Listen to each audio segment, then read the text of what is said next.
Hi everyone, Purabi কিচেনে সবাইকে স্বাগত। আজকে আমি আপনাদেরকে খুব সহজ এবং ভীষণ মজার একটি স্ন্যাক্স আইটেম শেয়ার করব। হঠাৎ করে মেহমান আসলে চায়ের টেবিলে অথবা বাচ্চাদের টিফিনে অনায়াসে তৈরি করতে পারবেন। সবাই খুব পছন্দ করবে। 7-8 মিনিটে খুব সহজেই মাত্র কয়েকটি উপকরণে এই মজাদার ক্রিসপি পটেটোস বল তৈরি করতে পারবেন। বলের শব্দটা শুনেই বুঝতে পারছেন কতটা ক্রিসপি হয়েছে। আশা করি ভিডিওটি ভালো লাগবে। আর ভিডিওটি ভালো লাগলে আমার চ্যানেলটিকে সাবস্ক্রাইব করে লাইক, কমেন্ট এবং বেশি বেশি শেয়ার করার অনুরোধ করছি। রেসিপিটি তৈরি করার জন্য নিয়েছি 4টি আলু। আলুগুলোকে ছিলে নিয়েছি। এখন এগুলিকে গ্রেট করে নেব। এ ধরনের গ্রেটার মেশিন তো সবার কাছেই থাকে, আর না থাকলে ছুরি বটি দিয়েও কুচি কুচি করে কেটে নিতে পারবেন। আমি গ্রেটারের বড় বড় ছিদ্রগুলো দিয়ে এভাবে গ্রেট করে নিয়েছি। সবগুলো যখন গ্রেট করা হয়ে যাবে তখন এগুলোকে সঙ্গে সঙ্গে পানি দিয়ে ধুয়ে নিতে হবে, তা না হলে কালো হয়ে যাবে। ধুয়ে নেবার পরে এই আলু থেকে চেপে চেপে পানি ঝরিয়ে নিয়েছি। এরপর এর মধ্যে 1 চা চামচ লবণ দিয়ে ভালো করে মিশিয়ে নেব। তারপর এগুলোকে 10 মিনিটের জন্য ঢেকে রেখে দেব। 10 মিনিট পরে দেখুন আলুর মধ্যে কতটা পানি ছেড়েছে। এই লবণ পানিটুকু ফেলে দেব। পানিটুকু ফেলে দেওয়ার পরে আবারও পানি দিয়ে ভালো করে ধুয়ে নিতে হবে, কারণ আলু থেকে লবণ পানিটা ধুয়ে ফেলতে হবে।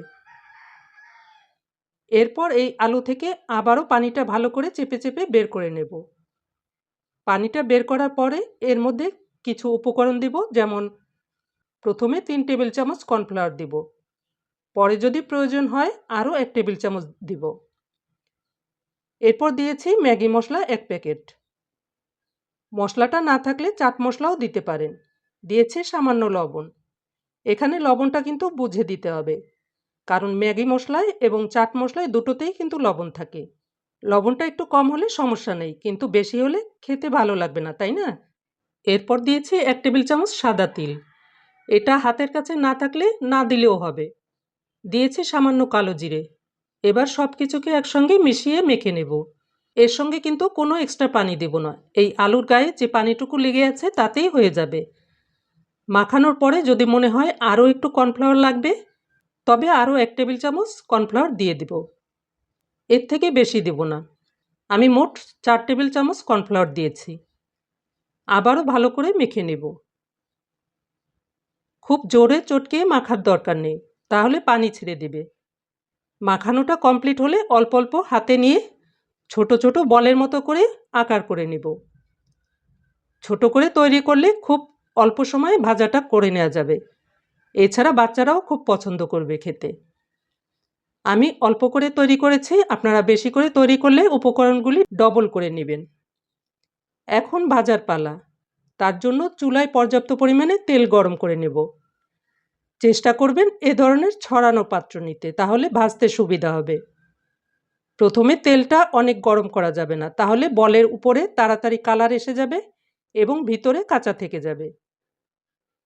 এভাবে একটি একটি করে সব বলগুলি গরম তেলের মধ্যে দিয়ে দেব।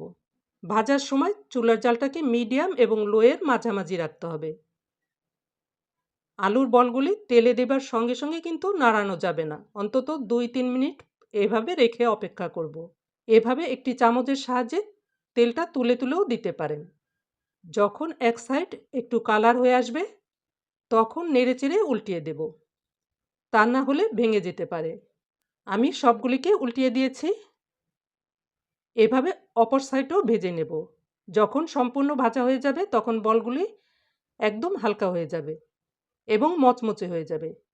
নামাবার আগে চুলার জালটাকে হাই ফ্লেমে রেখে 1 মিনিট অনবরত নেড়েচেড়ে নামিয়ে নেব। এতে করে কী হবে, আলুর বলের ভিতরে তেল প্রবেশ করবে না। দেখুন আলুর বলগুলি ভাজা হয়ে গেছে। এগুলো ভাজতে 7 থেকে 8 মিনিট সময় লেগেছে। এখন সব বলগুলি অথবা পাকোড়াগুলি তেল থেকে তুলে নেব। দেখলেন তো কত সহজেই অল্প উপকরণে অল্প সময়ে তৈরি করে নিলাম এই মজাদার ক্রিসপি পটেটোস বল।